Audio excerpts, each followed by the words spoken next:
ক্লাসে ছিলাম। তো এখন আমাদের কোচিং শুরু হয় নাই। যারা হচ্ছে এমটিতে খারাপ রেজাল্ট করছে তাদেরকে মিস সাজেশন দিতেছিল যে এগুলো পড়ো। হঠাৎ করে একটা অনেক জোর বিকট শব্দ হয়েছে, মিস সবাই কান ধরে ফেলছে, মিস অনেক তাড়াতাড়ি করে কান ধরছে।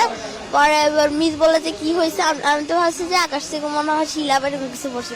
পরে আমরা যখন বেরোইছি দেখি যে যেখান দিয়ে আমরা সিঁড়ি দিয়ে ক্লাসে উঠি সেই সিঁড়ির জায়গাটা পুরোটা পুড়ে গেছে। আর সিঁড়ির ওই পাশে কিছু 7-8 ছেলেমেয়েরা পড়তো, ওদের ইয়েটা পুরো পুড়ে গেছে, সিঁড়ির সাইড পুরো পড়ে গেছে।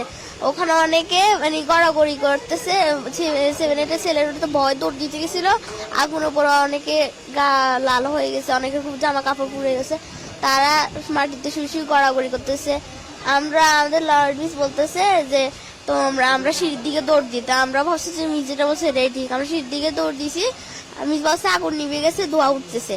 আমরা ওখানে গেছি, গ্যাস ছড়ে দিছিল। পরে মিসে একজনের গায়ে পড়ে গেছে, আবার একটা 8-এর ভাই আমার গায়ের উপর পড়ে গেছে। পরে আমার একটা বান্ধবী আমার গায়ের উপর পড়ে গেছে।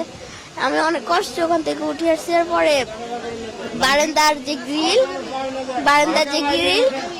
কিছু ফায়ার সার্ভিসের লোক আসছে, তারপর কিছু আর্মি লোক আসছে, এসে ওরা গ্রিল ভাঙছে।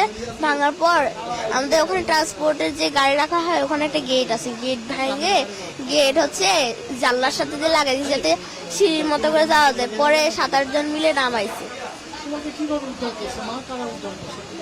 কিছু আর্মি লোক মানে চারপাশে ছিল, আমাকে আস্তে আস্তে আস্তে করে নামাইছে। পরে যখন নামছি আমাকে দ্রুত করে নিয়ে কোলে করে নিয়ে গেছে। পরে রিক্সায় করে লুবানে নিয়ে আসছে। হ্যাঁ, আমি বাইজিৎকে দেখছি, আলবিরাকে দেখছি, মেহরিনকে দেখছি, তাসমিয়াকে দেখছি, আর তোরসার পুরো গা পুড়ে গেছে।